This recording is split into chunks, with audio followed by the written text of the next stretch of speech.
Hey everybody, it's Doug here. Welcome back to the channel. Welcome back to my continued playthrough of Darkest Night. This will be my 2021 first playthrough of the year of this great game. I have some, I don't have some challenging characters. I think the characters are fine. I'm just having really challenging dice rolls. This is probably one of the toughest games of this I've played, and I'm very likely to lose. But we're going to keep on going, and we're going to keep pushing ahead and see what we can get done. Sorry for the delay in release of these videos. I had taken a vacation, an actual vacation. I had not taken one in for ages. Went to Florida. I went to Disney World. It was a lot of fun, and we had a very, very, very good time. Got to ride Rise of the Resistance, which is one of, like, the premier ride at Disney right now that everybody has to get on. And the crazy thing about it is you got to get up very early in the morning and get a boarding pass for that, because it's not just, you can't just walk on the ride.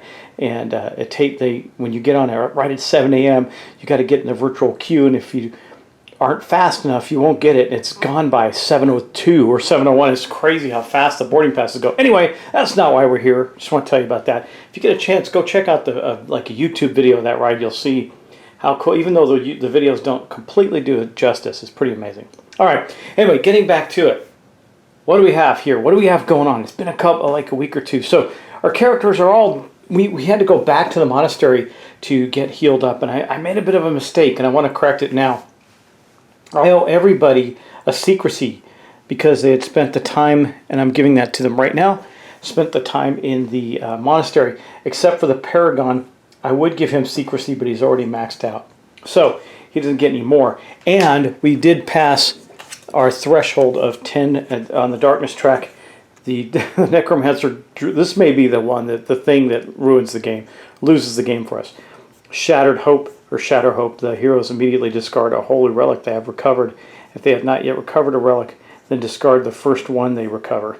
Place the discarded relic on this card. I mean, it's just terrible, right? Because it takes quite a bit to get a relic, and now we have to try and act like we're getting two. So it is what it is. Anyway, let's get started. We're going to start our character turns right now. And frankly, I'm a little bit trying to remember what it is we were going to do. Not that much, though. I know that the first thing we were going to do was try and solve the Dark Tower, except we're not going to do it with the Exorcist. I think we're going to go with the Knight first in this round. So let's take a look at the Knight real quick. She is a cool powerhouse. She's got some great abilities already. Hopefully we can get some more in her soon. She's got 4 abilities anyway. This Reckless Abandon is a great tactic for her, and she may use it. I don't know. It says fight with 4 dice, lose 1 grace if you roll fewer than 2 dice. See, that's okay, but then if she destroys a blight in the process, she's got this too, which allows her to, when she fulfills it, she gains a grace. So it's like some great synergy there, right? We may do that to destroy one of these big bad blights that are there. But first of all, or we may have the, we could get 2 blights down. We still got plenty of turns on that Dark Tower to get 2 successes on it. I think we might wait. The Dark Tower is a quest, and in fact the only quest on the board is right here. As an action, we can choose to fight it for 5. For each success we roll, we get, for each hit we get a success. If we complete it, we get to reduce the darkness track by 2. Now that's not going to get rid of that terrible ability that the Necromancer already has, but it'll buy us time. So I think what we're going to do first off is we are going to go with the Knight. The Knight is going to attack a blight, is going to attack the, it doesn't really matter, I guess the zombies. No, the zombies are harder to fight, and I think the Knight has a better chance. So we are going to do that. But first off, we have to draw an event card. So let's see what that is. Okay, here we go. Dream Eater. So the Dream Eater is a 5. I'm looking at the blights here. Okay, we're good. Attack 5, elude 4. Creatures failure, create a blight. That'd be the fourth blight there. So it's pretty important that we do this. I think though we're going to fight it because we have 2 dice in our charge, and the reason we're going to fight it is because his evil presence makes it harder for us to elude. We lose a die. So the best that he can do is get 1, or she rather can get 1 die there, but we want more than 1 die, don't we? So let's take a look at that. I think we're going to fight it using Charge. Charge is the one we're going to use to try and take on this blight. It's going to give us 2 dice to fight it. We need a 5 or better. Now, I hope that the sound is okay in here and there's not too much of an echo. I had a bit of a catastrophe. Another little vacation event while I was gone is it got so hot in here while I was away in my studio that all of my acoustic foam, every bit of it, except for 2 panels, fell off the walls. And I had a good solution up. It lasted a long time. I've had it up for more than a year. But it just got so hot in here, I had not run the air conditioner at all. It all came falling down. It's going to be a weekend project to put it up. This is a weekday evening. Anyway, let's roll our dice and see what we get here. 2 4s, of course, that is my luck. That is a failure, which means that, because we have to roll a 5, of course, right? That's the way it goes. So our knight is gone down 1 grace. That puts her at 2. We're okay, though, because I think the next time we're going to do the charge on the, we're going to, sorry, do the reckless abandon on one of the blights. So now it is actually her turn, and we are going to, in fact, do that. I think we're going to, because they're harder to fight, we're going to take on the zombies. They are a 5, and I'm going to get some other dice out, see if they roll better. So with the reckless abandon tactic, we're going to fight with 4 dice, but if we're going to lose a grace if we roll fewer than 2 successes. Hopefully we roll more than that. And then, which I just realized I didn't activate, we would get this, but I didn't activate it. It takes an action, so I haven't done that yet. I don't want to stay here long enough to figure it out. So let's roll our dice and hope we get lucky. We got 1 success, of course. So we're down to 1 grace, but we did in fact destroy it. I guess there's that. So this is gone. The zombies are gone. Now the problem with that is that we do lose a secrecy, putting the knight down to 3, which means it's very likely the Necromancer is going to come back to this area at the end of the round. But that is the end of the knight's turn, so we are going to flip the token over and we are done. Now, the knight is not quite done yet. The knight also has to get away from the shades. I think we're just going to charge, try and fight him, push him back, and see if we can avoid taking any more damage. We rolled, of course, 2 6s on that, so we managed to not get hurt by the shades. We fought him off. All right, well, that's good. Okay, so next up, I think we're going to go with the Exorcist. The Exorcist does have his Courage boon active, though. I'm not going to bother to roll. It's the only boon he has, so I'm not going to do this start a turn effect here. But we can deactivate it at the start of our turn for 1+1 die roll this turn. Let's do that. Why not? The whole turn. So we're going to deactivate it. And now we're going to get +1 die roll the whole turn. However, we do have to also then draw his event card. It's a Lich. Oh my gosh, that's really bad. The air is filled with foul magic. Twisting your nose and scalding your tongue, a sticky green light blossoms from its staff, and there it is. If you can see it well enough, the Lich. It's a 5/5, so it really doesn't matter which way we go. We don't have anything to help us with this. Really, we're going to get 2 dice, but we're likely to lose a grace again. Now, the good news is that our Exorcist is full of grace at its level, so 3. But we might lose 1. We're going to get 2 dice because now we're just going to fight it. It doesn't matter. It's a 5/5, so it doesn't matter which way we go. We'll try and fight it off. We get 2 dice. We need to roll a 5. We get 2 dice because of the Courage boon. We got a 6, so we did fend it off. That is fantastic. Okay, now, do I take on the tower or do I take on the shades? I think we'll take on the shades because they're only a 3. Sorry, no, they're a 5. Wait, hold on, zombies. They're 5, yeah. They're a 5 to defeat. We're going to get, we're going to use Banish. Banish this. Fight with 2 dice when attacking the Blight. We're going to have 3 because of our Courage boon, or the Necromancer. Then re-roll 1s. So we're going to do that. The Exorcist Secrecy is going down to 3 as well. And we're going to get 3 dice to try and take it on. Come on, 2 5s and a 1. I wish that had happened when we were doing the knight there, but we did destroy the shades. We have cleared out the village in royal fashion. Doesn't mean we're winning yet, but we did destroy 2 blights. Now the crazy thing is, you think, what's your reward? My reward is I destroyed 2 blights. That's the way this game works.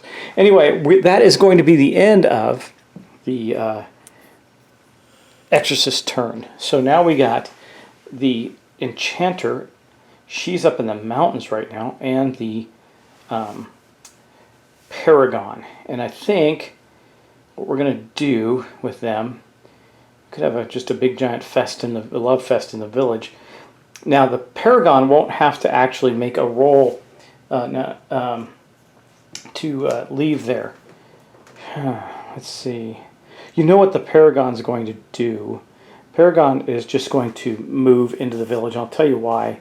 Because at the beginning of the next turn, we do have our Aura of Fortitude, and we can, as an action, gain 2 Grace, because he's probably going to take some damage heading into it. It says gain 2 up to default, so he can't gain. He's up to his max right now, but it'll give everybody else in the area Grace when he deactivates his Aura of Fortitude. Also got his Pilgrimage, so he can get everybody out of there. So I think that's what he's going to do for his. Now he doesn't have to draw an event card because he's in the monastery, so he's fine. So he's just going to pop over there. That's the end of his turn. Boom, just like that. Now I have the Enchantress in the mountains. I think we're going to search there because we have this infusion bonus. We can exhaust after drawing a card from a successful search to claim the result the card shows instead of the one on your location, so we can get any result. So I think she's going to do that. But first, of course, she has to draw her event card. Guarded Trove. Oh, this could be helpful to us. I got a lot of sparks. She's got 4 sparks on her right now. It's a 6/6. If we win, we lose 1 secrecy and draw a search result. If we lose fight, we get killed. If we fail to elude, we spend 1 secrecy or draw another event. The Clink of Metal, a light under the door. What could be worth so much guarding, so many guarding? I think what we're going to do is, well, see, if I elude, I can use the. She has the ability of Ride the Ether, elude with 2 dice, refresh one of your powers. That allows me to refresh this, which is exhausted right now, to gain 2 sparks and travel. It's pretty good. So, but if I elude against this, I will not get the treasure. And if I fight it now, I only have 1 die. I could spend a couple of sparks, which I think I can do after I roll to see if I can get this. But I have to roll a 6. I have to roll 6 either way. Let me think. I think we're going to take it on. We're going to fight it because I want the treasure. So this could be bad. Could end up hurting the Enchantress. But I think we're going to go Spark Crazy. We're going to use 3 sparks here. And that is going to give us 3 plus 1, so 4 dice to get a 6. Come on, Enchantress. Make it happen. A 6. We got 1 6. Good job. Okay, so we did beat this. This is going to be great because we are going to get to search twice. And it says exhaust after drawing a card on a successful search. So if I like what I get in this card, I don't have to use that infusion ability. And then I can search again with 2 dice because I still have 1 spark left. And if we get lucky enough, she can get another draw. That's very cool. So we're going to draw a map card and see what we get up in the mountains. Up in the mountains, we're going to get... what is that again? Hold on. I need to look it up. It is a Forgotten Shrine. Gain 2 Grace. It doesn't say gain 2 Grace up to default. It just says gain 2 Grace. Now let me see if there's something better on here. Oh man, see if I do that, I can get an artifact. I don't need 2 Grace. I'm at maximum right now. I think getting an artifact is better. So we're going to exhaust this and draw, after drawing a successful search card, to claim the results of the card shown. Instead, we're going to get an artifact right now. And we haven't had one of those, so that's going to be fun. Let's see what we get. Cut this deck up. Now, this can be really hit or miss because these are can be very situational as far as what you get. But let's see what we get. We get the Wand of Contagion. When you destroy a blight, other than with this card, you may destroy another blight of the same type anywhere on the map. Okay, so that's actually pretty powerful. Like, but you know, we have to have matching bad guys on there, right? So that says it's the same type. What was wrought the same can meet the same ruin. So we have the Rod of Contagion. That is going to be her. We'll put that next to her stuff. That is her artifact. I'll take that. That's not the most powerful artifact that I would have loved, but it's still an artifact. And then we're going to actually use her action to search. And we're going to use that final spark, I think. Let me think about this a little bit. Yeah, let's use that final spark up and make it happen. 2 dice, we need a 4 better. Come on! A 5 and a 4, so we definitely succeeded at our search. We're going to draw a map card. Now, we're not going to get to choose which one. We're just going to take what's in the mountains, and that is perfect. A cache, a supply cache, which means we're going to get to draw 2 abilities from her deck and keep one. I mean, that is fantastic. This is going very well for her right now. So let's draw 2. We got Emblazon, which says activate on a hero in your location other than yourself. Deactivate after any die roll to re-roll all dice. Oh, that is really good. We might take that one. And Essence, another Essence. Essence of Fire action. Deactivate all essences. Optionally activate. -1 for all blights. -1 default grace and -1 die praying for all heroes. Don't like that one at all. So we're going to take this one. This will go on our bottom, and we now have Emblazon. Again, some of these essences are situational, where they would work for her in a situation where you'd want to activate that essence of water or that essence of whatever that I just got. But I like the Emblazon. That has no negative effects and is pretty awesome. We get to activate that on a hero. Of course, there's no heroes with us now. However, that's going to mark the end of her turn. And now we move on to the Necromancer. So the first thing that we're going to do is we're going to pop that up. Second thing we're going to do is we're going to put a 3rd marker on the Dark Tower. We have to take the Dark Tower out next turn. If we want that -2 to the Darkness track, which we do. And then we are going to roll for the Necromancer. Let's see where he goes. A 6. So he sees everybody. Guess where he's going? He's going to the village. He sure is. Now, he sees everybody, but nobody's in jeopardy because no one has 0 secrecy. However, we're going to drop a 2nd blight there, and I'm okay with that. We've cleared out the blights. So what are we going to get in the village? A curse. Well, there is a evil presence there now. So now there is a curse. Let's get a curse out. I never remember what these do. Oh, this is the lose a grace on entering. Well, everybody's leaving now, so or staying to take care of the Dark Tower. We'll see. We may leave. And that's it for the Necromancer's turn. So that wasn't too terribly bad. We are going to continue on. I'm flipping over all the tokens. We'll do another round with everybody, and we'll get everybody on track. I think we'll start this round. We're going to end this round with the Paragon because I have a plan. Now, guess what? Oh, that's evil presence. Dang, that. Right now, our aura of fortitude is against evil presence, which kind of sucks, but that's okay. That's okay. Oh, and down here we got that Flux Cage and the Omen again. That Omen's really bad. We got to take care of that Omen when we're down there.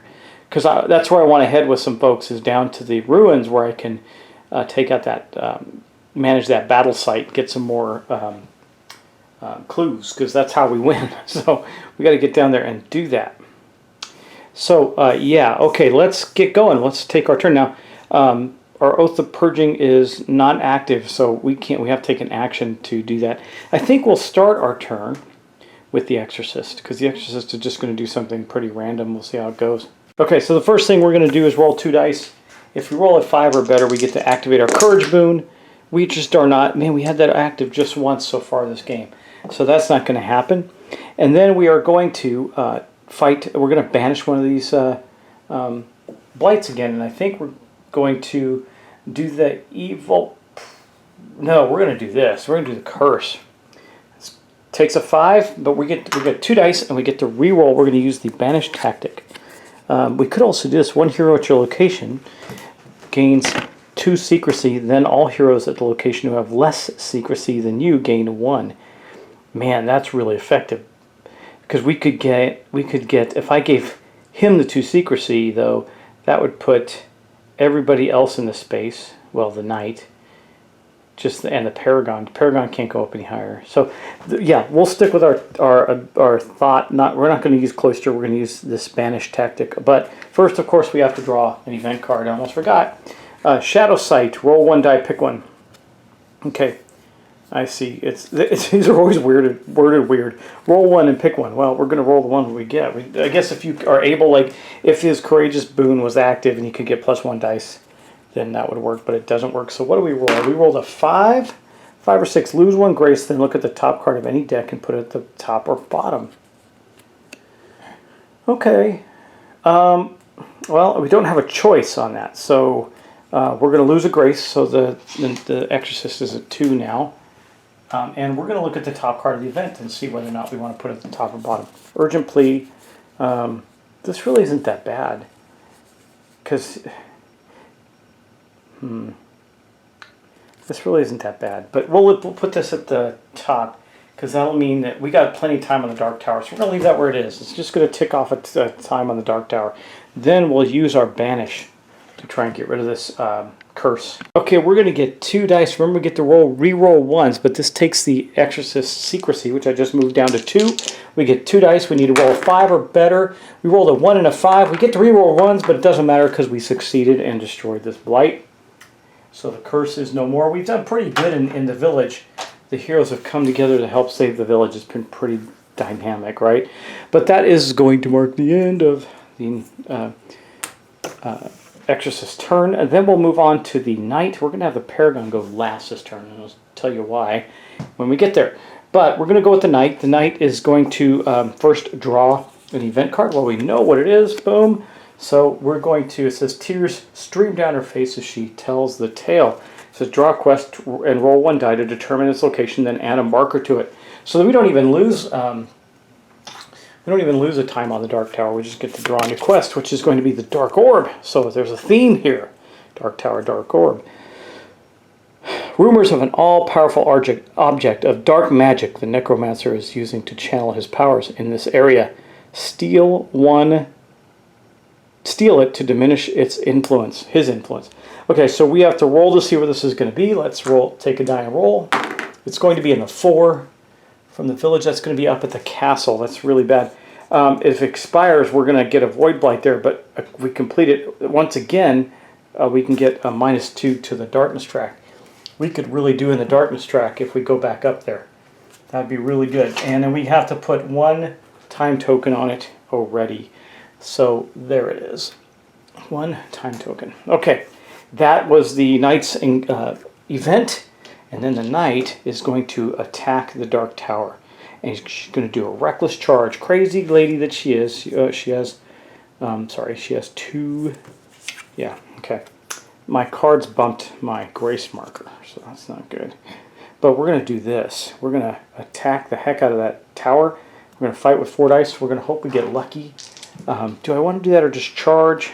All right, let's just do it. We got to do it. Let's go. So 4 dice. We need to. If we roll 2 successes, we won't take any health hits, which would be great. Oh man, could I have rolled the? I'm having a much better run this turn. Look at that, 3 6s and a 5. I don't know what I was doing right there, but that's a lot of successes on the Dark Tower. So we immediately conquered the Dark Tower. We fought the evil denizens. The Necromancer's servants are building a Dark Tower with supernatural swiftness. Destroy the construction site before they finish. We have destroyed the construction site. Goodbye, Dark Tower. And as a result of that, 1 2 down on the darkness track. Good job, Knight. And that did not increase the Knight's, or decrease the Knight's secrecy, rather, because it wasn't a blight. The only thing left there is the evil presence. I'm not too worked up about that. Okay, next up we are going, that's going to be the end of the Knight's turn. Next up we are going with the Enchanter. So let's first draw the Enchanter's card. Boosh. See what the Enchanter gets. Upheaval. Remove all blights from your current location, there aren't any, and create an equal number of new blights. So this is just nothing. Dark magic is notoriously unstable. We know who knows what it'll do next. Well, it'll do nothing next because there were no blights in her location. That's pretty awesome. So for her action, she's simply going to move, which will increase her secrecy back up to 5. Maximum it can, and that's going to be the end of her turn. Okay, so next up, last up, we have our guy, the Paragon. And here's what we're going to do with the Paragon. We're going to draw an event card. There's a Vile Messenger there. We get a 4 to fight, or we can't elude, so we have to fight. We're going to use our Rebuke tactic, which is, oh shoot, I don't want to. I think I'm just going to take the hit. But if we fail, we're not losing a grace. We're going to lose one of those darkness track ones we just got back. The Necromancer keeps his servants busy. The Vile Messenger is going to try and deliver a message, but we're going to roll well because we've been doing that. We need to roll a 4 better. Come on, a 4! So we did. So we succeeded. We killed the Vile Messenger before he could deliver his horrible message, and that's it. Now, what are we going to do now? I have 2 things I could do, but I know the one I'm going to do first. and that is going to be the Pilgrimage. Move to any location. If you have any active auras, you must deactivate one, and heroes at your location move with you. So we do have our Aura of Fortitude. It is active. So we're going to deactivate that in this. I'm going to put this Evil Presence back. We're no longer... our Fortitude is no longer against evil presences, against nothing, but we're going to get to move. Now, he can't go up in any secrecy, but everybody else will. Wait, the Enchanter won't either. But these two, the Knight and the Exorcist will, and then everybody's moving. Everybody's bailing on this. Now, that might draw the Necromancer into the ruins. I hope not, but we'll see. Now, here's the good news. All of these people are going to get to move to the space without having to deal with the specters outside the Paragon. And we're at the Battle Shrine. Now it says lose the secrecy, entering and leaving. So we are going to lose that secrecy again. That means that it's very likely the Necromancer is going to come here. But that's okay. We can get out after we take care of some business here. And then move on. But the Paragon's turn is over. The Pilgrimage happened. It worked. We're going to then end the Paragon's turn. That's it. Now the Paragon does have to encounter the specters. So we're going to roll just one die to elude, I think. Yeah, we don't have any special abilities to elude well, we could fight the specters. The specters are a 4, better to fight with. And since I don't have a active aura, it's just going to be 2 dice, and we don't have to lose anything. So let's do that. We'll fight it off. And we succeeded, so no damage there. Good job, and that's the end of the round again. Wow, that was a pretty good turn again. But we're back up to 10 on the darkness track. We haven't gained any more clues. That's why everybody came here, to deal with some of the blights here and gain some clues, because we've all but cleared out the village. Okay, next up we do have a quest up in the top of the board. So you can see it's right here, so we're going to put another token on that. We have 4 turns left to deal with the dark orb. And then the Necromancer. So let's see where the Necromancer is going. Okay, let's roll a die and see. Come on, a 1. Where's the 1 take us? Okay, so here's something cool. The one, he almost saw the Exorcist, who has a 2, but he didn't. He rolled a 1. That's going to put him in a great place, the mountains. So the Necromancer thinks we're up in the mountains, goes heading on up there, but also knows that he has no presence there, so he's going to create one. So up in the mountains, we are going to create an unholy aura. We love those, don't we? Again, the unholy aura is -1 to fight dice. This is what it looks like here. Pretty cool. It only takes a 4 to destroy, but there it is. The holy aura lands up there, and that's the end of the Necromancer turn, and that's going to be the end of this video. So thanks so much for watching. We're going to have a great turn next turn as well, I think. We're well positioned to take out some stuff. I felt like I turned a corner in this episode a little bit. Not completely, but a little bit. That means that we're going to get to take on some of these blights down here in the ruins and get this battle site. Let's just take a look at what that is. We're going to do some searching down there, probably with the Enchanter and all that stuff. Because the Enchanter wants to elude something down there. Maybe the specters. Maybe we'll have the Enchanter go first, so we can do that at the end of her turn. But here's the thing. If we roll a 4, we can get +1 clue. +1 clue if a 4 rolls as well. While searching, we still get the treasure, by the way. If we roll a 5, we gain a treasure chest if a 5+ is rolled while searching here. That's pretty good. A treasure chest gives us a power. I like that. And then the last but not least, if we roll a 6, we get +3 clues while searching here, which means we still get to draw a treasure card. So, and this stays. It doesn't leave. So great source of clues for us and great source of treasure for us. Of course, it's in a rough area in the ruins. So at least we have this battle site we can continue to exploit and look at. Anyway, thanks again for watching. Thanks for subscribing. I hope you're enjoying this series. I always enjoy my series of playthroughs of Darkest Night. It is a great game and a lot of fun. I do think I have some challenging characters on this one as a combination, though they tend to be doing okay. We're doing all right. We also got an actual artifact so far. That's pretty cool. And that gave us something to use if we have dual blights on the board, which we don't currently. That would be helpful. So anyway, but we do have it, just in case we need it. It will be in the Enchanter's stash. All right, well, thanks so much. We'll talk to you again soon. Have a great evening, and take care. Bye-bye.